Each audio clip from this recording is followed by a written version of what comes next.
Jadi saat kita membuat program, merencanakan kegiatan, itu juga kita menghitung hal yang sifatnya batiniah, yang menunjukkan sebuah kesadaran. Kemudian didukung dengan sistem administrasi dan manajemen. Unsur-unsur administrasi manajemen didukung dengan administrasi dan manajemen. Orang yang tahu tentang adab itu berarti orang yang tahu, orang yang bisa beradab dan akhlak itu akan terbangun terwujudnya sebuah kultur atau kebiasaan birokrasi.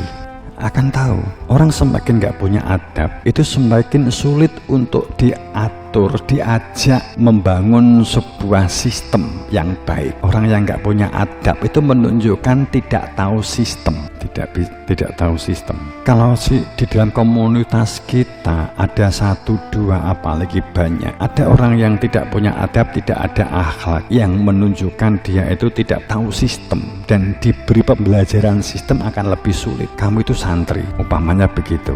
Sistemnya, mekanisme kamu sebagai santri pagi ngapain. Kalau kamu punya adab dan akhlak, maka bagaimana adabnya saat kamu ketemu dengan tamu, bagaimana saat kamu ketemu orang yang mencari atau keluarganya temanmu yang ingin bertemu temanmu, atau saat kamu ketemu ustadz, kamu ketemu kepala sekolahnya, sikap apa yang dilakukan. Itu akhlak, itu adab. Oke, iya, kamu salam, kamu sapa, kamu senyum, umpama begitu.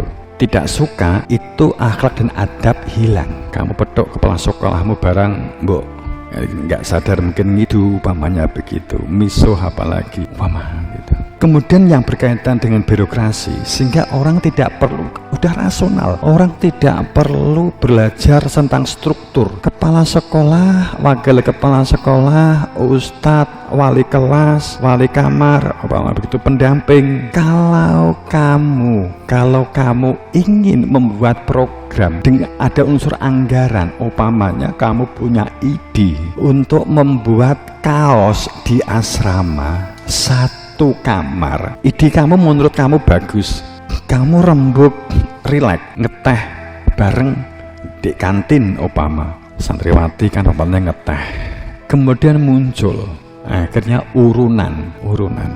Akan tetapi kamu tidak informasi, konfirmasi, laporan, mengajukan anggaran, mengajukan ke dana-danaku dewi kok, saya nggak perlu matur kepala sekolah, saya nggak perlu matur wali kelas, enggak kan gitu, umpamanya kan begitu.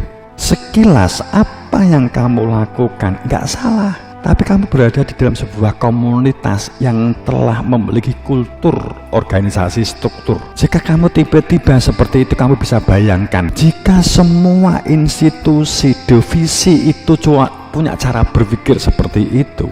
Pas lebaran asrama 1 seragamnya begini, asrama 2 seragam ini, ustadz seragamnya begini, keluarga seragamnya begini.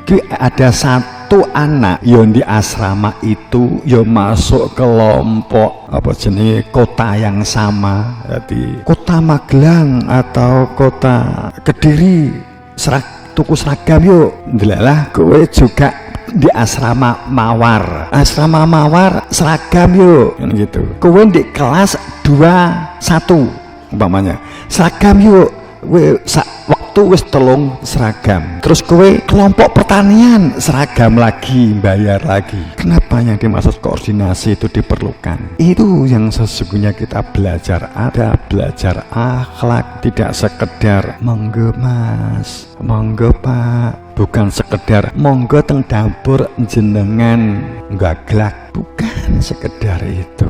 Orang yang tahu adab, ada tamu, saking pundi pak? Assalamualaikum. Waalaikumsalam, saking pundi?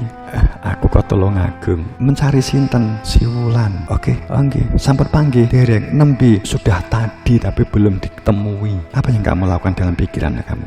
Sopo pikate, sopo wali nih? Kamu berpikir kalau kamu punya adab dan akhlak begitu. Seragam tadi juga begitu. Aku iso tuku klambi dewi, kita bisa beli baju sendiri. Kadang adab diperlukan. Siapa seandainya ada izin, seandainya telah ada izin dan direkomendasi dan didisposisi oleh wali kelas, kemudian didisposisi oleh kepala sekolah, apalagi kepala sekolahnya nggawe memo, bagian sarana prasarana ada memo umpama begitu. Apa yang dilakukan? Oke, karena kaitannya dengan ini tim poli, maka langsung ada memo. 1, coba kamu hubungi guru olahraga kamu, kemudian hubungi bagian sarana tanya siapa yang biasanya belanja. Ciri orang cerdas pasti tahu tentang struktur tanpa harus belajar struktur. Sebaliknya, ciri orang bodoh semakin jauh dengan sistem dan struktur, maka akan semakin bodoh. Berpikir hanya dirinya, tidak akan berpikir dampak. Jika saya membeli pakaian, apa dampaknya? Saya berpikir butuh saya, asrama saya, kamar saya seragam, selesai. Padahal dampaknya asrama lain banyak yang tidak mampu. Kamu membeli sendiri, kamu juga sudah berusaha mencari informasi toko paling murah, baik lewat media sosial, baik di toko konco-konco kamu sing duwe toko, tapi tidak pernah berpikir siapa bagian belanja yang biasanya dilakukan. Saya dulu awalnya sering beli benih dengan tim, dulu belum banyak dengan Irawan umpamanya begitu. Kemudian kenapa kadang saya tetap beli benih dari orang pertanian Kediri umpamanya? Itu kaitannya dengan koneksi, ada latar belakang yang melatar belakangi kenapa harus melakukan tindakan itu. Bagi yang lain, kita tuh ada bagian Nurseri kok tuku di Jobo. Kadang kita perlukan karena kita juga ingin membangun koneksi yang lebih memiliki manfaat dan faedah. Sekali lagi, orang bijak dan cerdas, salah satu cirinya memiliki kemampuan struktur dalam membangun sistem yang sistemnya jalan. Berarti menunjukkan otaknya jalan, sehingga pada saat kesalahan akan mudah. Maaf Mbak Ani, sampean yang bagian belanja ya, lupa saya. Kamu ya bagian SDM, lupa saya. Padahal kamu tahu bisa menjalankan sendiri, bisa. Itu yang sulit, sistem itu yang sulit. Dan sebuah organisasi yang tumpang tindih itu di situ. Diberi pembelajaran sistem struktur dengan rigid, runyi, teknis, pamannya begitu, bahkan pragmatis. Jika karakter, adab, dan akhlak tidak terbangun di dalam diri kita, latihan hanya akan menjadi simbol, retorika, euforia.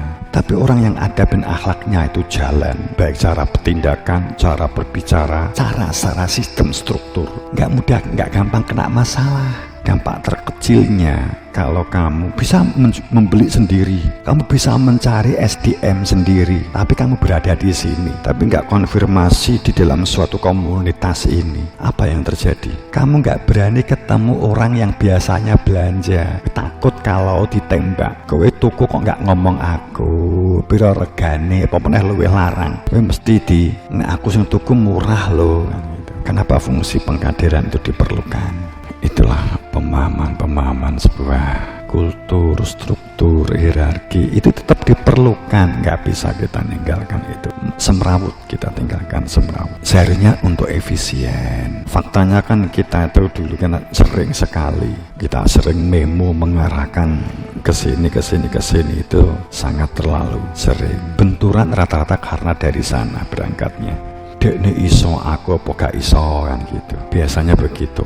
Apa dekne tok sing iso? Itu kalimat merusak. Itu didasarkan suka tidak suka, tidak didasarkan data atau fakta.